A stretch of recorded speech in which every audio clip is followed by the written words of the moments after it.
Letter 45. Why some relationships feel deep from the start.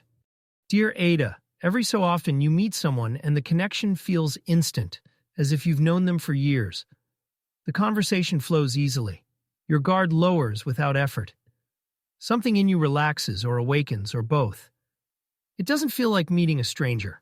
It feels like remembering someone. These moments can be magical, but they can also be misleading. So the real question becomes, why do some relationships feel deep from the start?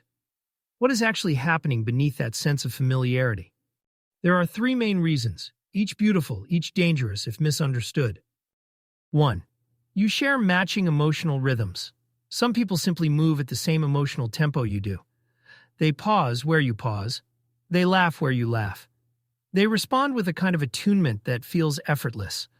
It's not that they know you, it's that they are calibrated in a way that fits your natural cadence.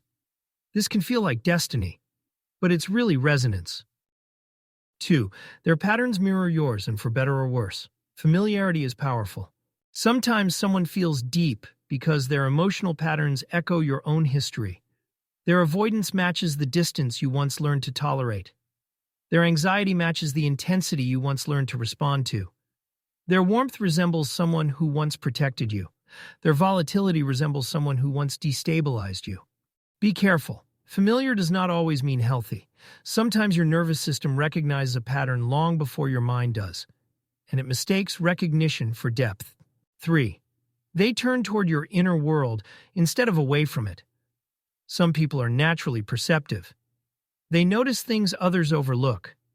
They listen in a way that makes you feel real. They respond with presence rather than distraction. They show curiosity instead of self-preoccupation. People like this create emotional safety rapidly, not because they are perfect, but because they genuinely see. Feeling seen early on can mimic depth, but depth requires time, history, and shared truth, foundations that cannot be accelerated. Ada, here is the part most people misunderstand.